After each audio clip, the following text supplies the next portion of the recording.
everyone, Alexa Donne here, and today I am going to be doing my June reading wrap-up, or really it feels like my second June reading wrap-up. My last one went up a few weeks ago, and I have just read so many books in the last 3 weeks that it's time to do another wrap-up, because I try not to go over 10, because things get really ridiculous. You know how long-winded I am, and I read some very, very juicy books in the last 3 weeks or so, and I'm really excited to share them with you. Ton of 5-star reads here, especially some really good summer and upcoming fall thrillers, plus some good non-fiction. So I'm just going to jump right into it. I started off actually in May and it bled into June with a biography of Catherine the Great by Robert K. Massie. Why, yes, I did watch The Great on Hulu and then decide I had to read a biography of Catherine the Great. And this was one where, you know that I've read 700-page biographies before. This one was about 650 pages, but it did not feel like 650 pages. This is one of the better ones that I've read in terms of kind of the balance of the depth of the detail and the historical interest without it feeling like dry and a slog. I powered through it pretty fast for a 650-page biography. It took me about a week and change to read, and I loved every minute of it. Massie is a fantastic history writer, and now I want to go and read a bunch of other ones. The only reason I didn't go and get his Fanny and Alexander one immediately is that my TBR is insane, and I knew that it wasn't time to jump into another historical obsession. Catherine the Great, Portrait of a Woman, focused on the things that I am most interested in. As you may know, I also read the Romanovs, which I finally finished earlier this year, and the thing with the Romanovs was, I mean, first of all, it's like 300 years of history and it's 700 pages. So of course a single biography about Catherine the Great will be more in depth into the things that I'm interested in.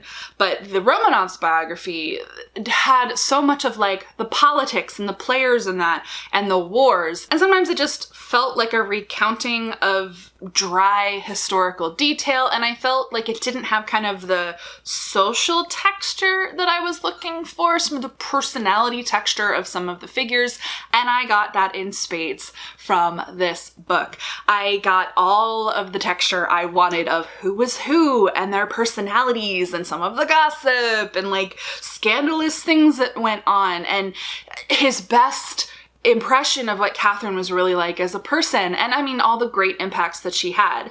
There are of course some limitations because everything's limited by what Catherine herself left behind.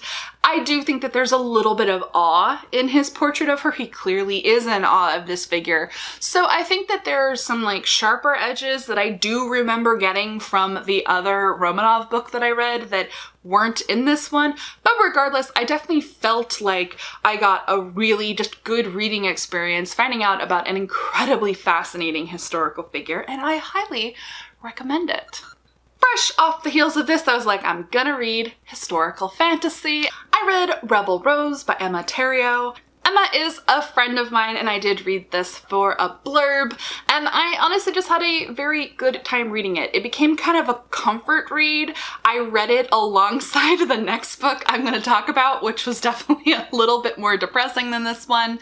This was the one where I was like, oh, I just really need to decompress and like read a costume drama for a little while. But it's not just a costume drama. This is a Disney book. So it is the next chapter in Belle and the Prince's journey after the movie ends. And it is set during the French Revolution.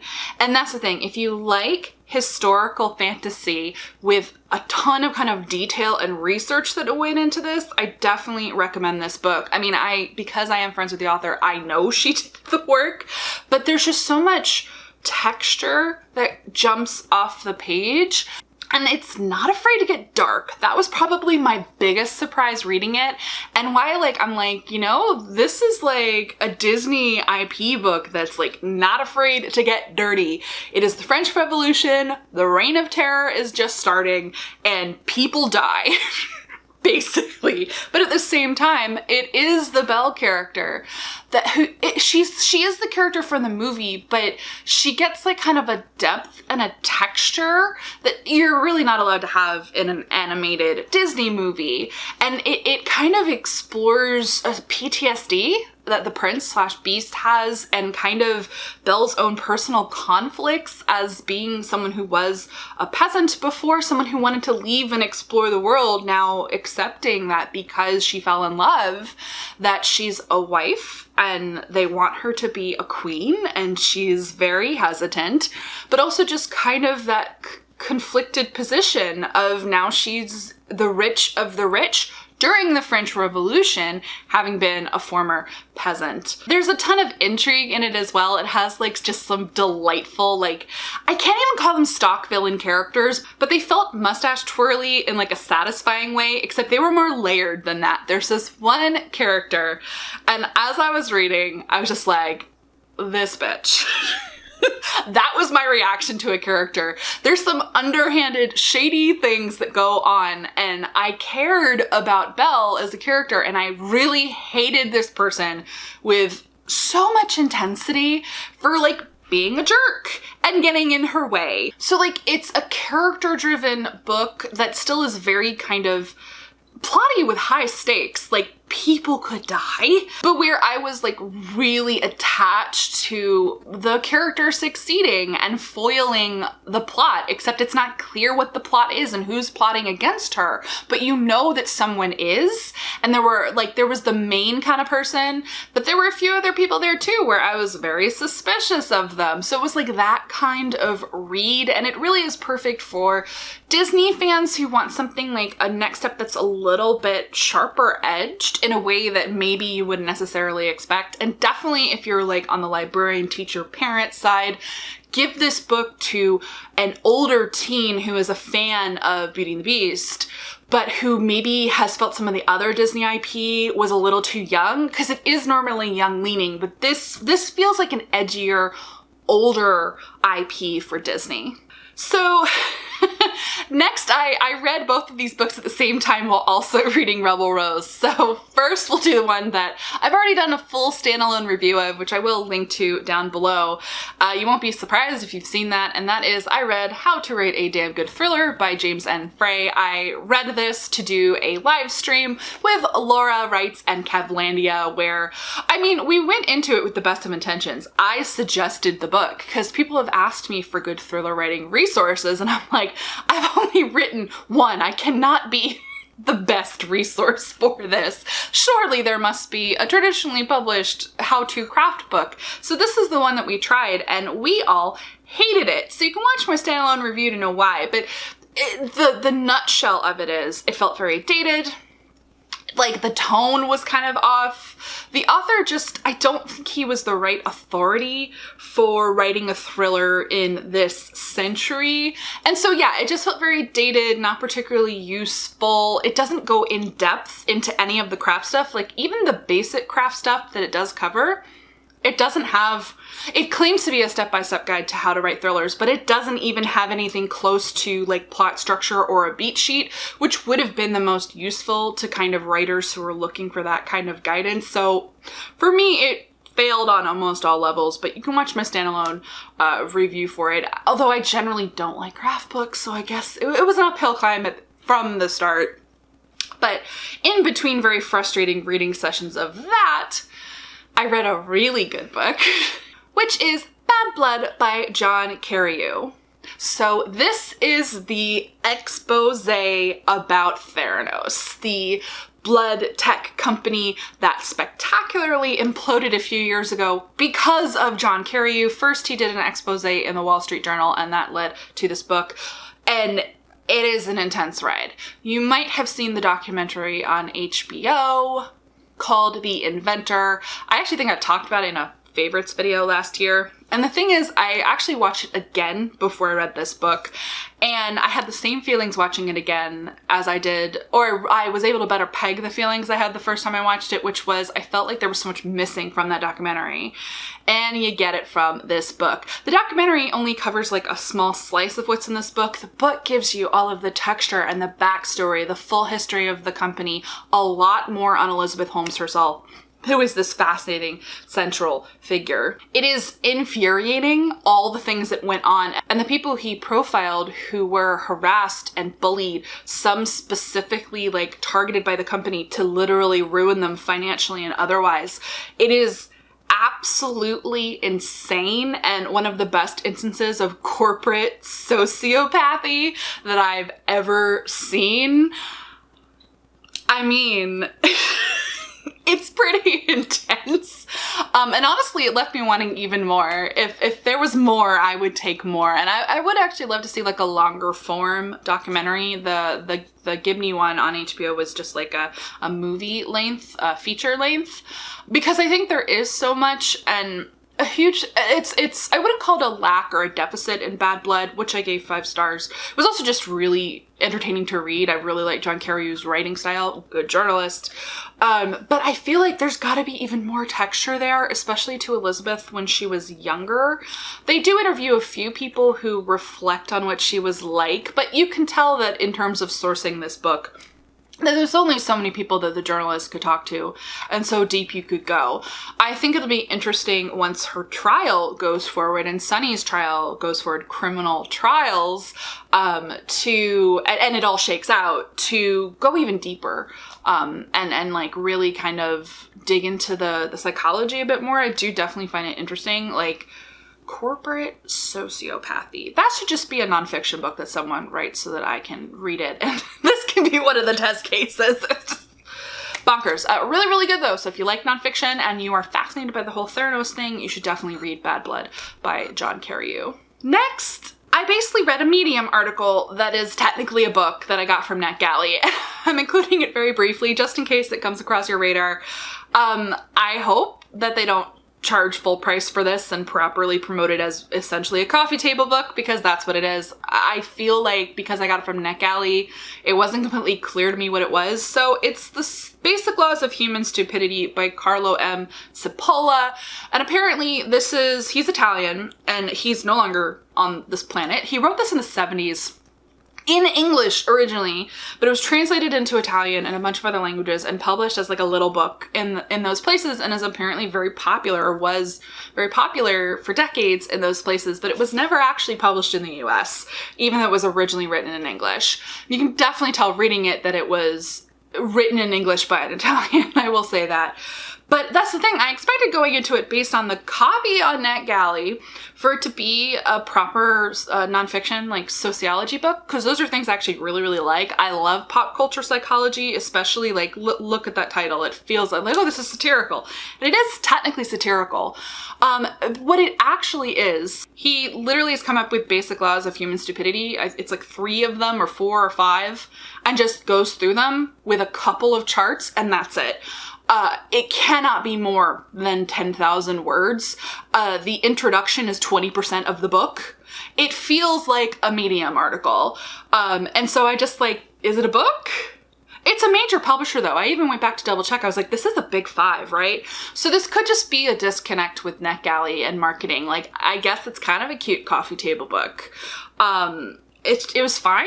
I didn't find it that funny. And also the thing is, it is actually very relevant to our times. It's the idea of like, stupid people will like drive world progress more than any of us would like to admit, kind of is the idea. And if we're not in the age of that, I mean, and that's the thing, I was like, yeah, like I want analysis and examples and not just a few slightly difficult to understand charts that make it makes very broad and firm assertions while providing zero context or examples. So ultimately it's just useless in my humble opinion. So yeah. So fresh off of that, I was like, I need to read a real book. And I threw myself into a wonderful string of adult thrillers. I was trying to burn through my NetGalley TBR because it was getting ridiculous, of books coming out in June and July that I really wanted to read before they came out or approximately around, so that I could actually talk to you about them. Because if you're looking for summer thrillers, I wanted to read these. So first I read The Safe Place by Anna Downs, about Emily, who is a down-on-her-luck actress from the UK, from London. Everything goes wrong that could go wrong. She messes up another audition, her agent drops her, and she loses her day job. all on the same day. She is basically already behind on her rent. An eviction is going to come. She's past her overdraft, and she has a very strained relationship with her adopted parents. Emily was adopted, and she has all sorts of hang-ups about being adopted. And there's just tension in the relationship of how often Emily's asking for money. And so the point is, she's totally destitute, and then she gets the opportunity of a lifetime, oddly from her former boss from that company that she was just fired from, which I'll get to in a minute. And that offer is to become basically like a PA, a personal assistant / kind of handy woman for Scott's wife, who is in France at a villa that they bought, a fixer-upper villa that they bought with their daughter. And the wife is struggling to both homeschool the daughter, take care of the daughter full time, and do the house renovations and kind of errands around the property, because it also has like a farm element. There are animals. So Emily is hired to live in the guest house, which is actually its own big ass house, and like paint things and run into town and do grocery runs and basically be a personal assistant in this fabulous seaside villa.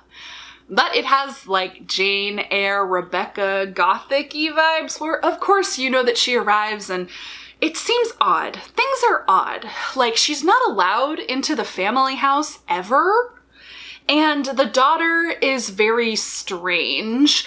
The wife says she's very sick and needs a lot of help, but Emily just isn't sure what's going on there. Now, I mentioned the coincidence of her being fired. So this book is actually dual POV. You don't totally get it from Emily's POV of kind of the slow build of what's going on. There is a slow build of what's going on. But you also get chapters from Scott's point of view a lot of the time. And I should mention this is told in third person, a rare thriller that's told in third person, but it still really worked for me. It felt very close, especially in Emily's chapters. But Scott, you know from the beginning that he's sketchy.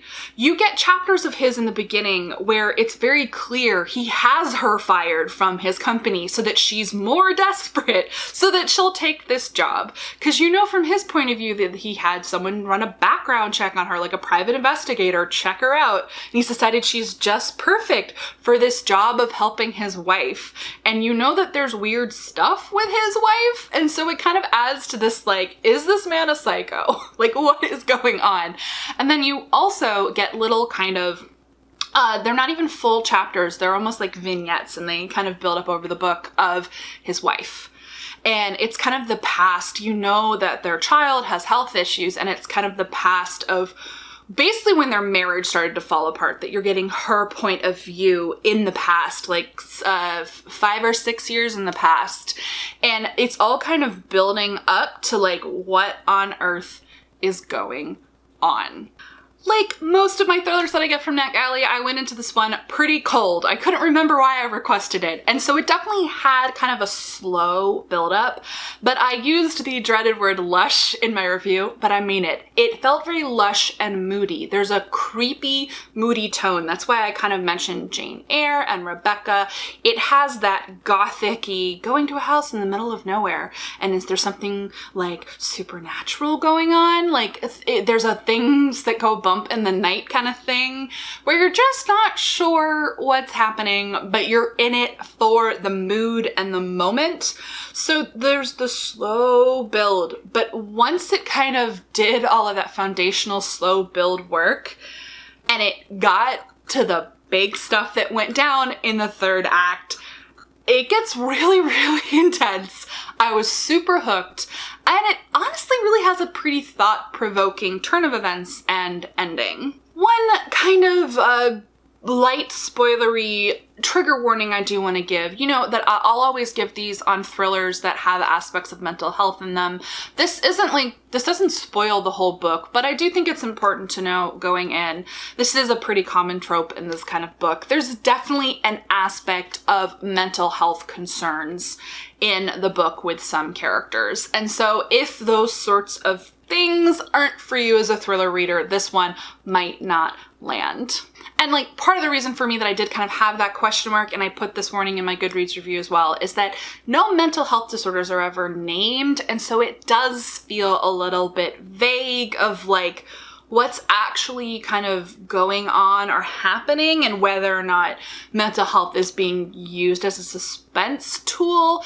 But regardless, I really enjoyed it. I had a really good time reading it. There's some really beautiful turns of phrase, and I love it when a thriller makes me stop and like read a passage again, because it's just really beautifully rendered. And I definitely had that multiple times in this book, and with a few of the other ones I'm about to talk about. I had a really good reading streak. So next I read The Half-Sister by Sandie Jones. I read Sandie Jones last year as well. Her First Mistake, and if you watched my review of that or read my Goodreads review, you'll know I ended up having like some issues with some plot holes in that one. I still really enjoyed it, but I'm happy to report I also really enjoyed this one and didn't have any major issues with plot holes. Yay! I did give this one a 4.5 that I just rounded up to a 5 just because it did have slight rushed ending syndrome for me. Like, I wanted a little bit more wrap up, but because I ended up really caring about the characters, this one, it's definitely something I think Sandie Jones is very good at.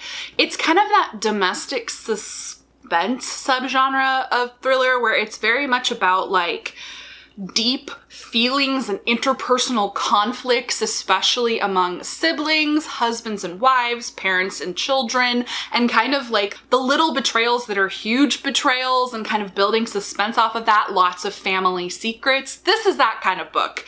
And I will say I did go in apprehensive. So I am a half-sister. I am someone who is from this kind of family structure, though not under the circumstances of the book. The premise is that this family, they're having Sunday dinner, and you know immediately that there's some weird sibling dynamics between Lauren and Kate. You start in Kate's point of view, where you know that she was close to her dad who died 10 months ago, and they're all still dealing with grief, and Lauren is closer to their mom, and Lauren also has a dick of a husband, and Kate doesn't like him because he antagonizes Kate. But also Kate is dealing with infertility but isn't telling her family, and they think she has the perfect jet-setting life as a celebrity journalist, and she's jealous of her sister for having 3 kids and a perfect family, and it's those kinds of family stakes. And then in the middle of Sunday dinner, a woman knocks on the door.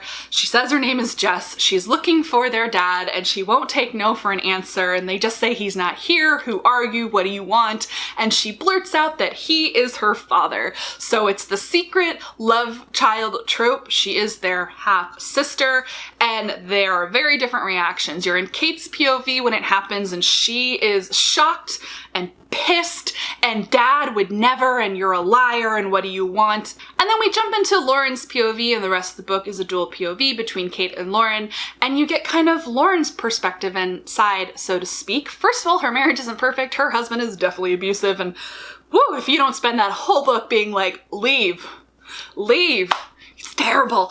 But she knew about Jess, and it's actually kind of sort of her fault that this is all happening because she uploaded her DNA to one of those ancestry sites, and that is how Jess found her, and she's honestly open to this idea. She wasn't as close to their dad as Kate. She didn't see him as a saint, and so she wants to get to know her sister, and she thinks she has every right to learn more about her father and ultimately her mother, because you discover that she was given up for adoption, and that is part of her search for her parents.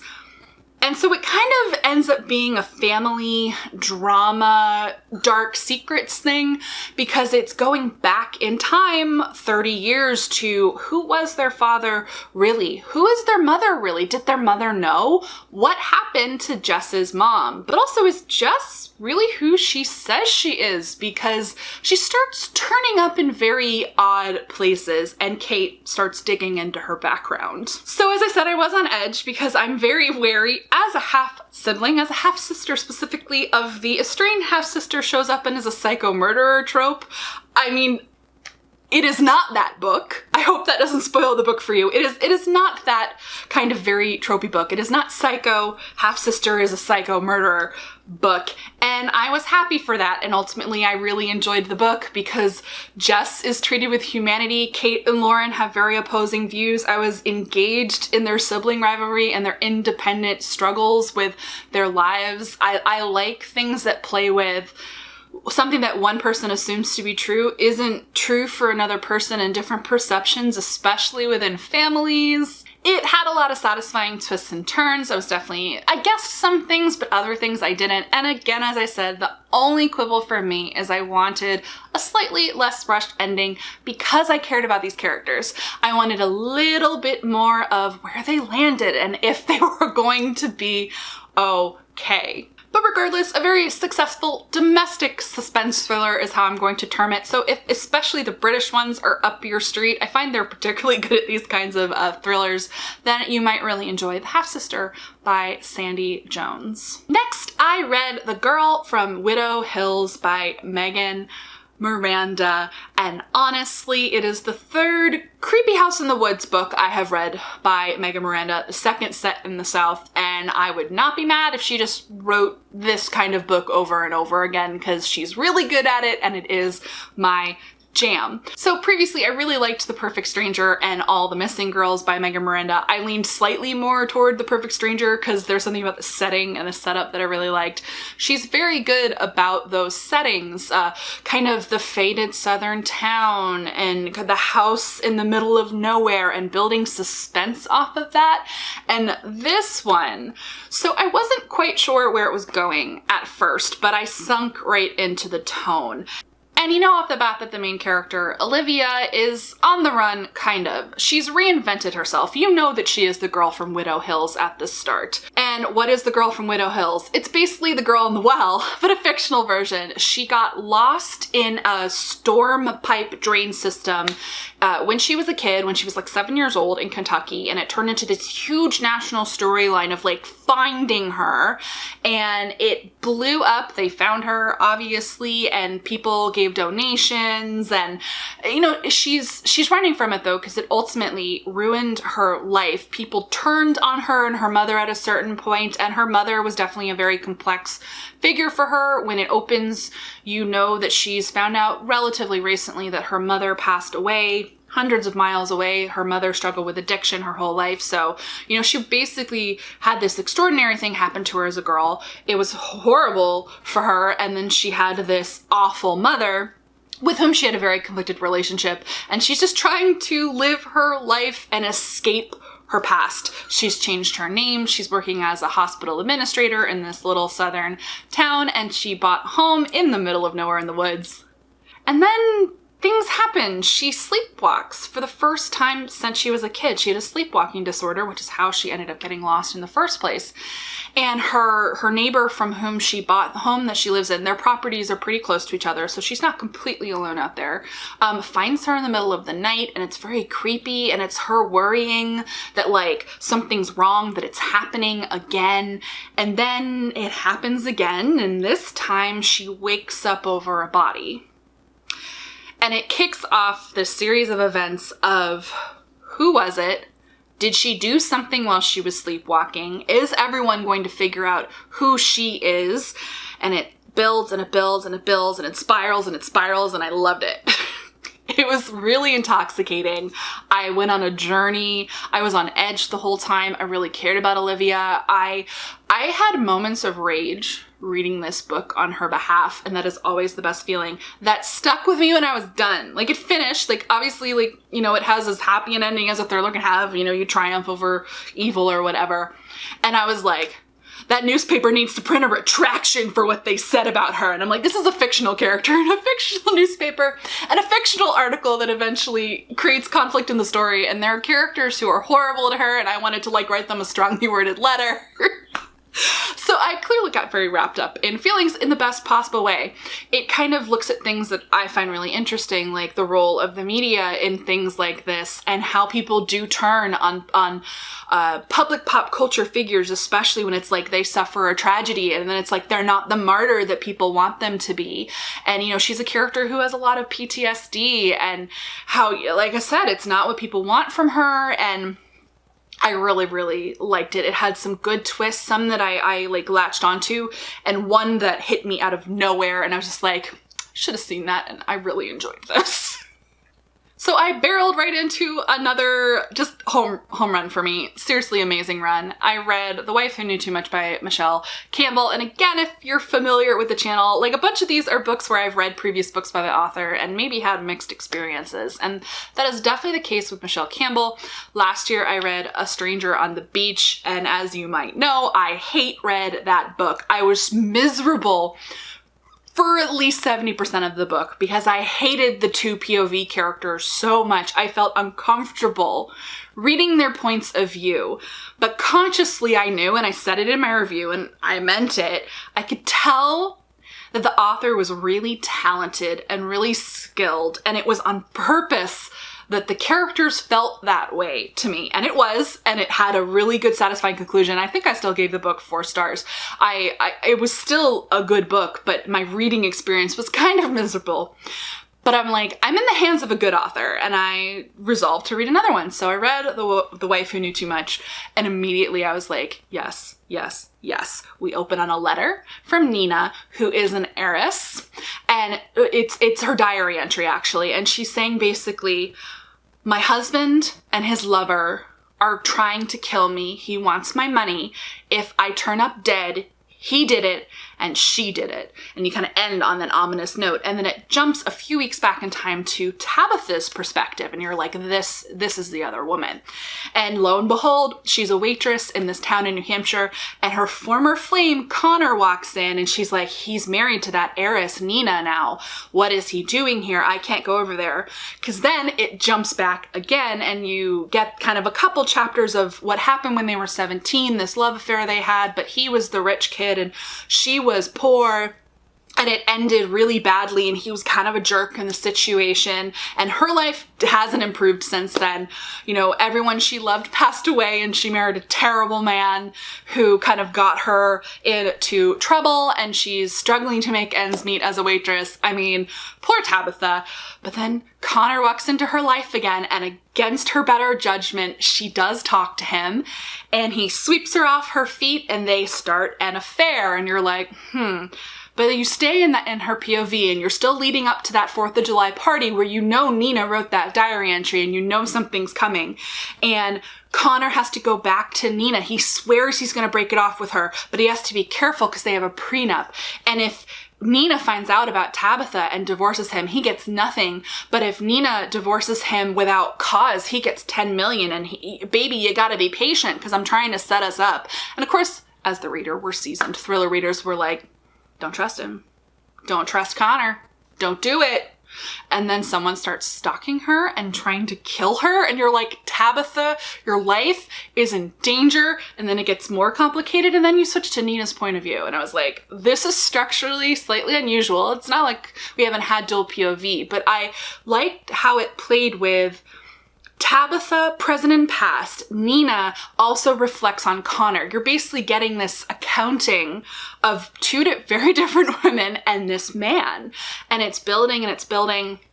And you know what happens to Nina. You know, at the end of the diary entry, there's like a news entry, and you know that she does indeed die shortly after writing that diary entry. So you start off on edge. You're like, Connor's a murderer. And then you go back into Nina's POV the night of the party. And you've also gotten a bit of Tabitha's POV, and you know that she ends up at the party as well. And it's building and it's building. And then I'm not going to tell you what happens in the middle, but it does another kind of structural twist. And I really liked it. Then it turned, I can't even tell you the book that it reminded me of because it's a spoiler. But it goes into one of my favorite tropes. And then it gets really crazy. Like around the middle, it gets really crazy. So overall, this is a lifestyles of rich assholes book, which is one of my favorite tropes in thrillers. It's got the outsider POV because Tabitha is definitely not a rich person, and it's her kind of evaluating this new dangerous world that she lands in, and it's, can you trust Connor? Can you trust anyone? Because you feel as you're in Tabitha's point of view that she didn't do anything to Nina. So if it wasn't Tabitha, who did kill Nina? And are they trying to kill Tabitha? Because remember, someone tried to run her off the road, and some shady stuff definitely happens to her. It was really good. I will say it had a slight patness to the ending where I wanted like just a little extra extra oomph, but it was a 5-star reading experience for me. I went to bed early the second night so that I could finish it, and I was really looking forward to, like, I read 50% in one night, and I was like, I get to read the other 50% tonight. And I mean, what more can you ask for than that kind of reading experience? And much like when I was reading Anna Downs' book, Michelle Campbell had some lines of description and turns of phrase that were just really beautiful and effective, and I'm like, we love some good writing in a thriller, so I really loved it. And then I went from strength to strength, and I ended with a banger of a book. So next I read When No One Is Watching by Alyssa Cole. And this book punched me in the face, and I loved it. This book is intense. So it is basically Get Out meets gentrification in Brooklyn.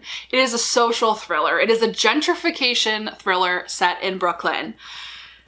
And the comp is so apropos. The Get Out comp is pitch perfect. And actually, when I finished the book and I got to the acknowledgements and the copyright, I realized this book is IP, and that's not a thing against it. The copyright is Temple Hill Productions, who is a movie production company. And I'm like, this means they're gonna make it into a movie, and it needs to be a movie. It is very intense, it is very cinematic.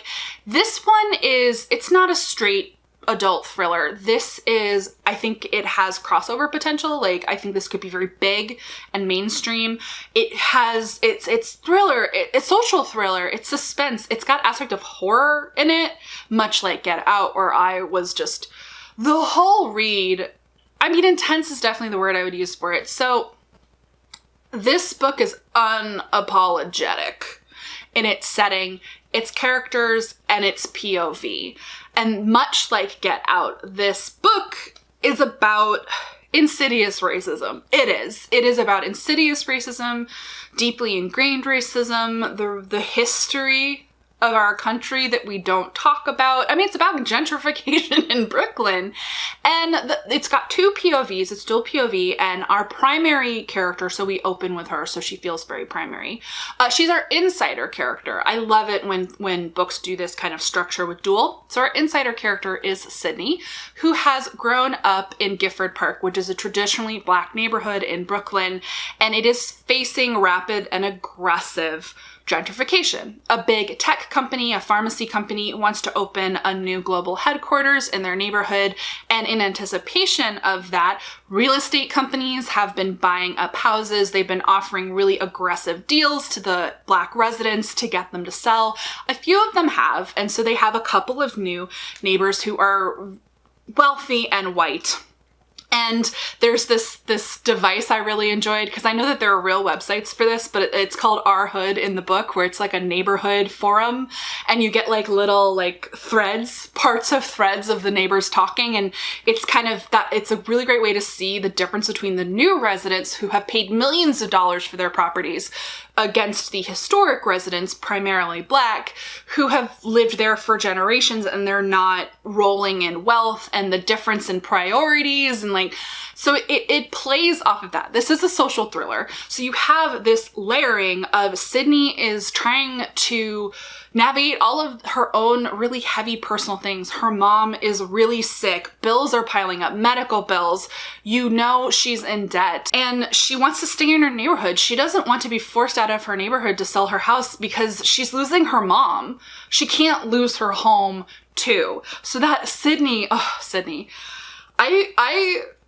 this book really, it punched me in the face, but it punched me in the gut too, because if you're familiar with me, I lost my mom last year, and I went through the sick mom, and the only daughter of a single mom, and that is what Sydney is too.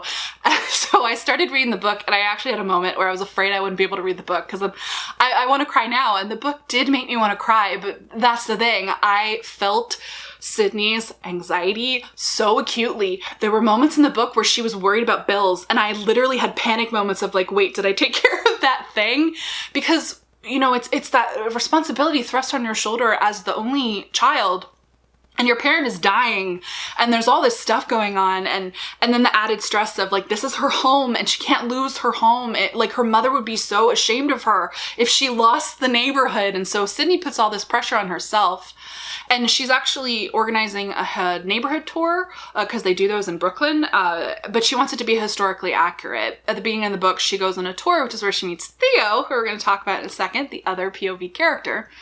And the tour guide is just this breezy British millennial who's talking about all of the original Dutch settlers in the neighborhood. And they're all white, but doesn't know anything about the Black history of the neighborhood. And the neighborhood has been Black for 150 years. And Sydney's on the tour and she's being snarky and she's like, well, you know who used to live there. And she's talking about the real history of the neighborhood, the real texture of it. And a character who's referred to it first as Lululemon Ponytail. The novel is full of voice and texture that I really enjoyed. I laughed out loud more than once, but by the same turn, it did things that creeped me out so acutely because it was well described. So Lululemon Ponytail is like, then why don't you make your own tour? And so Sydney's like, I will. Well, it turns out Lululemon Ponytail is named Kim. And her boyfriend is Theo, who is also on the tour. And they buy the brownstone across the street from Sydney. So the other POV is Theo, so he is white, and he has moved into the neighborhood as a gentrifier. And Kim, it's not going well with Kim. Their relationship is actually on the rocks. She's banished him to the top level of the brownstone, which doesn't have any air conditioning, and he's living like a hobo because he lost his job, and like he's just waiting for her to kick him out, but that is stressing him out because he has no money. He also is paying half the mortgage. Like the mortgage is in his name as well as Kim's. Don't buy property with a boyfriend or girlfriend, by the way. That is one of the lessons of this book. So that's kind of his like situation. So immediately you're thrown into his stress. I mean, every character in this book is dealing with so much adulting stress. Is this the ultimate millennial book? Maybe. Z can make fun of us for it. But so Theo is just trying to hang on desperately, and he's okay. Theo is definitely your good white person POV character. The book pulls no punches. It is about a Black neighborhood. Sydney is the primary protagonist and she is Black. Almost every character is Black. All of the kind of sympathetic characters, the people that you have empathy for and you relate to, other than Theo and a couple of other white characters, they're all Black. And Theo, he's used very strategically. It's very smart because it's like it's almost a POV that is used as a magic trick, because he's definitely there to make readers feel a little more comfortable on a certain level, but he functions as an outsider. He is an outsider to everything. And Theo is a great POV because he can ask questions, even if they're dumb questions that land his foot in his mouth, that the reader might be asking. And he doesn't know anything about this neighborhood, and he doesn't know anything about a lot of the issues, and he is definitely also that character who goes into situations where you're in his POV, so you know he's meant to be the good white person. He's very well-meaning. He is the audience surrogate stand-in for white readers, but he does the wrong thing a lot of the time. But he's a character who is allowed to have a growth arc, but at the same time that Theo definitely has a growth arc through this, Sydney is allowed to be pissed off about things.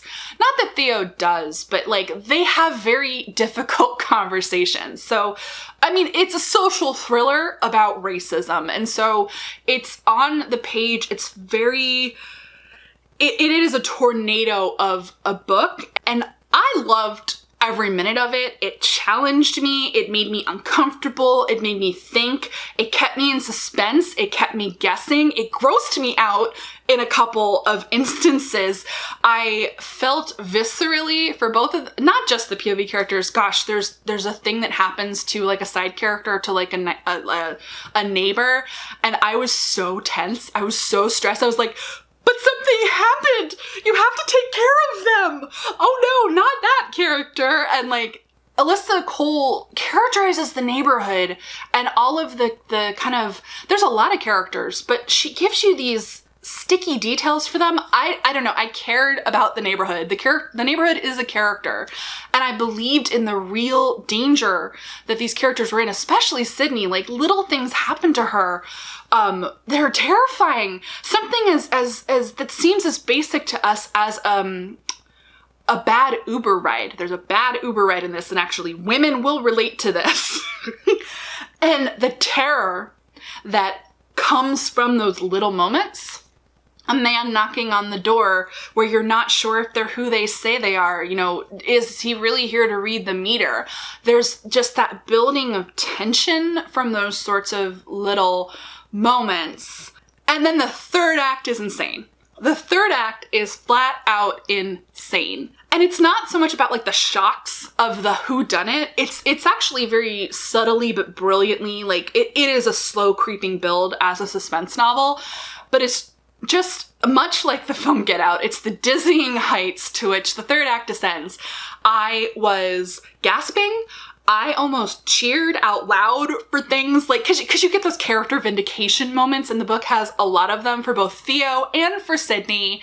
I was so concerned for their safety in more than one instance where I was like, oh no. Well, there's this one moment where I was like, I don't know how they're gonna get out of this. And then they did, because like, it's a thriller, but like, I was 100% on board and engaged.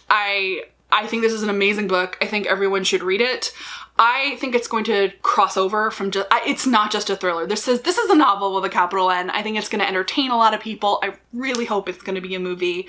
I really loved this book, but I also definitely think that it's going to be interesting when it comes out. Reading it especially, I had these moments of a reckoning in myself as an adult thriller reader.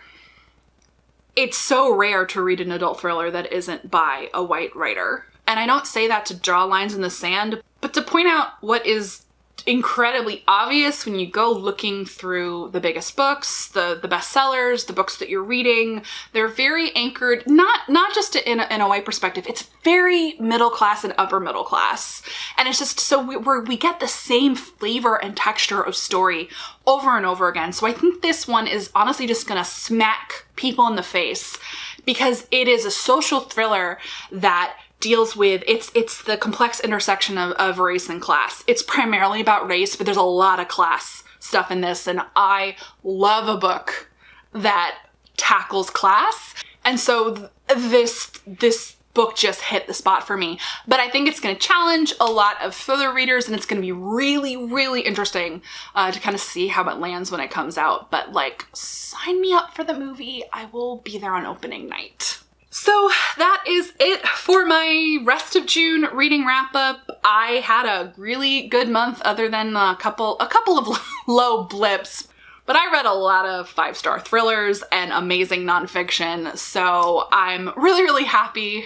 If you watched my last wrap up, you know that I had a bit of a reading slump. I'm fully out of it now, and I don't plan on slowing down. So give this video a thumbs up if you like it. I'm gonna make another reading wrap up in a few weeks, because I'm gonna keep burning through these books.